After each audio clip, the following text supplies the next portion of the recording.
Bangladesh submarine cables PLC কর্তৃক একটি নিয়োগ বিজ্ঞপ্তি প্রকাশিত হয়েছে। সহকারী ব্যবস্থাপক প্রকৌশলী ইলেকট্রিক্যাল পদে 4টি আসন রয়েছে, কম্পিউটার পদে 3টি আসন রয়েছে, সিভিল পদে 1টি আসন রয়েছে। মোট সহকারী ব্যবস্থাপক পদে 8টি আসন রয়েছে এবং বয়সসীমা দেওয়া আছে অনূর্ধ্ব 32 বছর এবং ন্যূনতম শিক্ষাগত যোগ্যতা এবং অভিজ্ঞতা দেওয়া আছে সরকার কর্তৃক স্বীকৃত বিশ্ববিদ্যালয় অর্থাৎ যে কোনো অনুমোদিত প্রতিষ্ঠান হতে ইলেকট্রিক্যাল পদের জন্য ইলেকট্রিক্যাল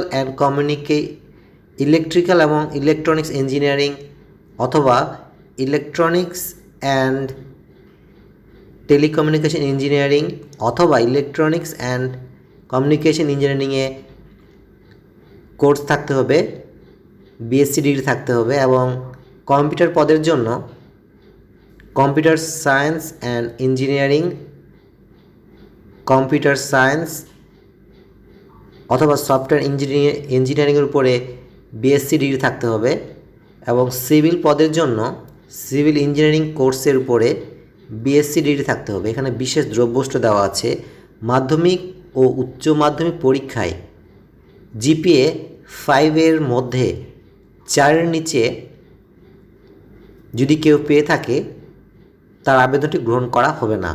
একইভাবে বিএসসি ডিগ্রিতে 4 মধ্যে 2.75 নিচে জিপিএ থাকলে উক্ত প্রার্থীর আবেদনপত্র গ্রহণ করা হবে না।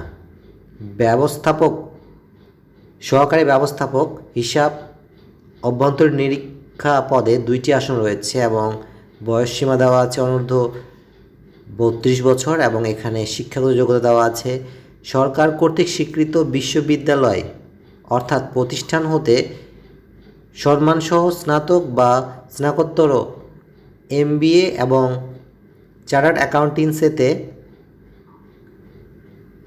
কোর্স সম্পূর্ণ সিসি থাকতে হবে এবং বিশেষ দ্রব্যষ্ঠ দেওয়া আছে মাধ্যমিক ও উচ্চ মাধ্যমিক পরীক্ষায় 5 স্কেলের 4 নিচে যদি কোনো প্রাপ্তি পেয়ে থাকে তার আবেদনপত্র গ্রহণ করা হবে না। একইভাবে